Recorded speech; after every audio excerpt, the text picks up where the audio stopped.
ఓం సాయిరామ్. శ్రీ సచ్చిదానంద సమర్థ సద్గురు సాయినాథ్ మహారాజుకి జై. మన సాయి కుటుంబ సభ్యులందరికీ నమస్కారం అండి. ఎలా ఉన్నారు, ఏం చేస్తున్నారు? మీ అందరూ కూడా సంతోషంగా, క్షేమంగా, ఆరోగ్యంగా ఉండాలని, సాయినాథుని యొక్క ఆశీస్సులు మనపై ఎప్పుడూ ఉండాలని మనస్ఫూర్తిగా ఆ సాయిని వేడుకుంటూ ఈరోజు వీడియోను మొదలు పెడుతున్నాను. ఇక ఈరోజు వీడియోలో బాబాగారి సందేశం ఏమిటి అంటే, గొప్ప తీపి కబురుతో ఈ సాయిని నీ వద్దకు రాబోతున్నాను కాబట్టి నా మాటను పూర్తిగా ఆలకించిన తర్వాత నీ మనసు ఎంతో ప్రశాంతంగా, ఆనందంగా ఉంటుంది అని అంటున్నారు. మరి ఈ సందేశానికి ఉన్నటువంటి అర్థం ఏమిటో తప్పకుండా తెలుసుకుందాం. అంతకన్నా ముందు మన ఛానల్ను కనుక కొత్తగా ఎవరైనా చూస్తున్నట్లయితే ఛానల్ను సబ్స్క్రైబ్ చేసుకొని, వీడియో కనుక మీకు నచ్చినట్లయితే తప్పకుండా లైక్ చేసి మరికొంతమందికి షేర్ చేయండి.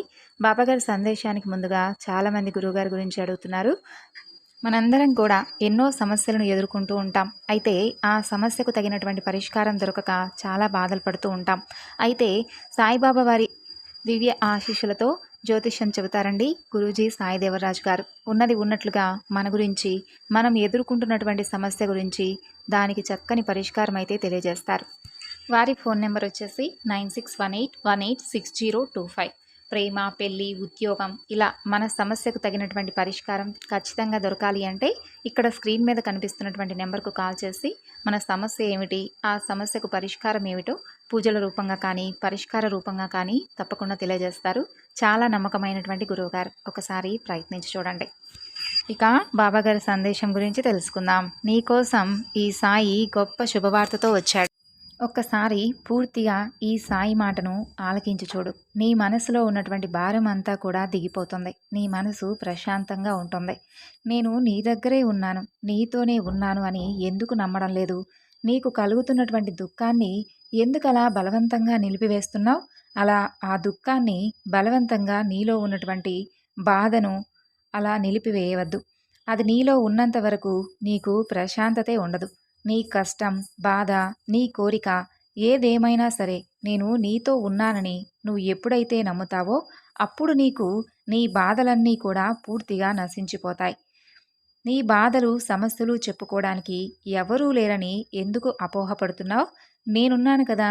నీకు దుఃఖం వస్తే అణిచిపెట్టుకోవద్దు, దుఃఖించు. మనసంతా కూడా పూర్తిగా ఖాళీ అయిపోయేంత వరకు అలా నీ మనసులో ఉన్నటువంటి ఆ సమస్యకు పరిష్కారం దొరికేంత వరకు దుఃఖించు. ఆ దుఃఖంతో అయినా నీకున్నటువంటి బాధంతా కూడా వెళ్ళిపోతుంది. నేను ఒప్పుకుంటాను, జీవితంలో నీకు చాలా ఎదురు దెబ్బలే తగిలాయి. అలాగే ఎన్నో సమస్యలు నిన్ను, నీ కుటుంబాన్ని చుట్టుముట్టాయి.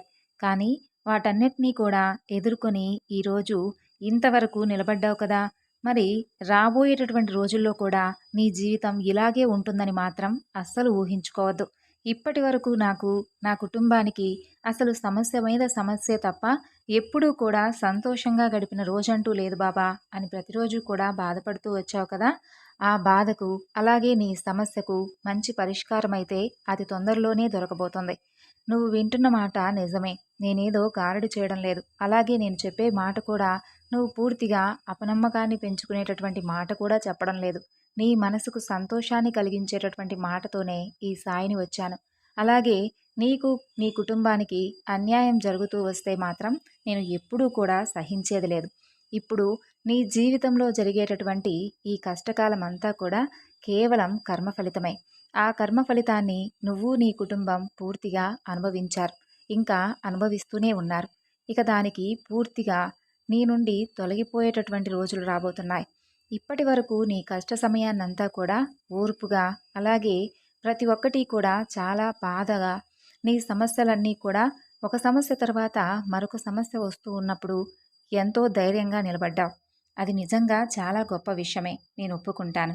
కానీ నీలో ఆ బాధ, సమస్య ఉన్నంతసేపు ఆ బరువును నువ్వు మోయడానికి నువ్వు ఎన్ని అవస్థలు పడ్డావో కూడా నాకు తెలుసు. ఎంతో అత్యవసరమైతే కానీ ఎవరూ దుఃఖించరు. కానీ నీకొచ్చినటువంటి సమస్య వలన నువ్వెంత బాధపడ్డావో, నీ కుటుంబం ఎంతగా ఇబ్బందుల పాలయ్యారో నాకు తెలుసు. చీటికి మాటికి ఇక నుండి కన్నీళ్లు పెట్టుకోవద్దు. ఎందుకంటే మంచి ఆనందకరమైనటువంటి జీవితాన్ని నువ్వు చూడబోతున్నావు.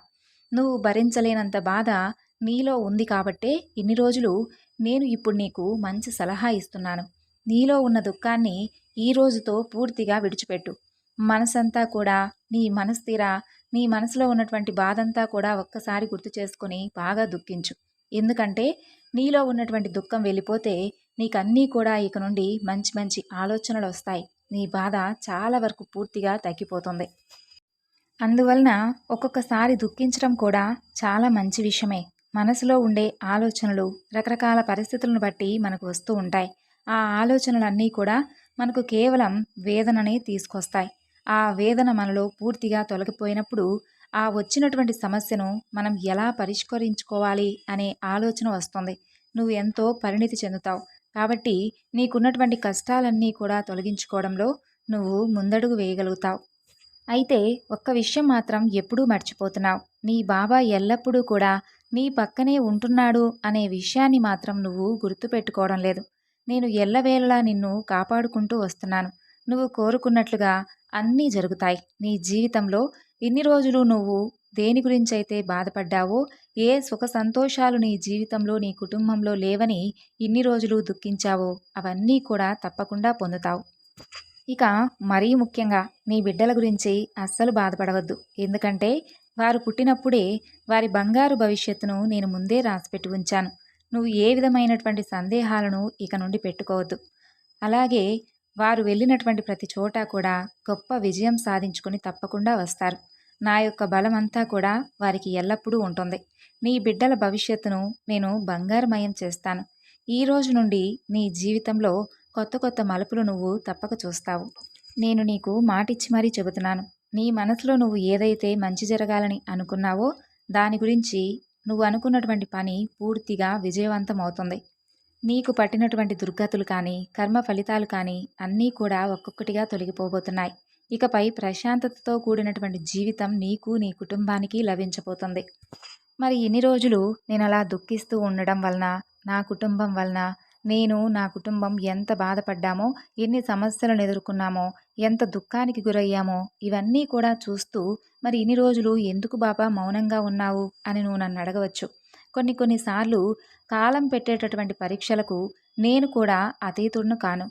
ఎంతటి వారైనా కానీ ఆ పరీక్షలను ఎదుర్కోవడానికి తప్పకుండా సిద్ధంగా ఉండవలసిందే.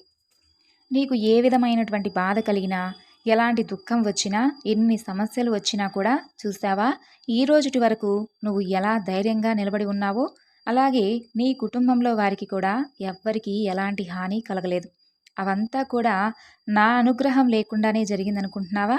నీవు నన్ను తలుచుకున్నా, ఒకవేళ తలుచుకోలేకపోయినా నేను మాత్రం నిన్ను సదా కాపాడుకుంటూనే వచ్చాను. ఇది నీవు నమ్మినా నమ్మకపోయినా సత్యం. ఇన్ని రోజులు నేను అనుకున్నటువంటి ఏ కార్యం జరగలేదు, నా జీవితం అంతా కూడా సమస్యల పాలే అయ్యిందని బాధపడితే ఎలా? ఇలాగే జీవితాంతం నిరాశలో కూరుకుపోతే ఎలా చెప్పు? నిరాశ అన్నది నీలో ఉన్నటువంటి ప్రతిభను అసలు మరిపించేలా చేస్తుంది. కాబట్టి ఇక నుండి నీ జీవితం ఎలా మారబోతుందో నువ్వే చూస్తావు. శ్రమించడం అనేదే నీ కర్తవ్యంగా పెట్టుకో. అందుకు కావలసినటువంటి శక్తిని, సంపదను ఇవ్వడం నా కర్తవ్యంగా నేను పెట్టుకుంటాను.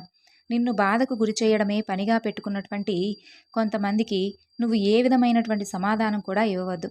అలాగే కాలం వారికి తప్పకుండా మంచి సమాధానం ఇస్తుందని నీ మనసుకు నువ్వే నచ్చచెప్పుకో. నీకు నీపై ఎంతో నమ్మకం ఉంది. ఏదైనా కానీ నేను సాధించగలను అనేటటువంటి అచంచలమైనటువంటి విశ్వాసం కూడా ఉంది. కాకపోతే కొన్ని రోజులు, కొన్ని సంవత్సరాలు నీకు అనుకూలంగా లేవు. ఇంతే కదా, ఇప్పటి నుండి నీకంతా అనుకూలంగానే ఉంటుంది. నీ జీవితం అంతా కూడా నువ్వు ఇన్ని రోజులు చూడనంత సంతోషాన్ని నువ్వు, నీ కుటుంబం చూడబోతున్నారు. వారితో కలిసి నువ్వు ఏదైతే కలలు కన్నావో ఆ జీవితాన్ని నువ్వు తప్పక అనుభవిస్తావు. మనస్ఫూర్తిగా ఇక నుండి నీ మనసులో ఉన్నటువంటి చెడు ఆలోచనలన్నీ కూడా బయటకు పంపి నీ మనసంతా కూడా ప్రశాంతమైనటువంటి మంచి మంచి ఆలోచనలతో నిండి ఉండేలా చేయాలని ఈ సాయిని ఎన్నో రకాలుగా ప్రయత్నిస్తాను. నువ్వు కూడా ఎలాంటి ఆలోచనలు పెట్టుకోకుండా ఆనందంగా నీ జీవితాన్ని గడుపుతావని ఈ సాయి నీ నుండి కోరుకుంటూ సెలవు తీసుకుంటున్నాడు. సో విన్నారు కదండి బాబాగారి సందేశం. ఈ సందేశం మీ అందరికీ కూడా నచ్చింది అనుకుంటున్నాను. నచ్చితే తప్పకుండా మరికొంతమందికి షేర్ చేయండి. మరొక చక్కని బాబాగారి సందేశంతో మరలా కలుసుకుందాం. అంతవరకు నమస్కారం. ఓం సాయిరామ్. సర్వే జనా సుఖినో భవంతు.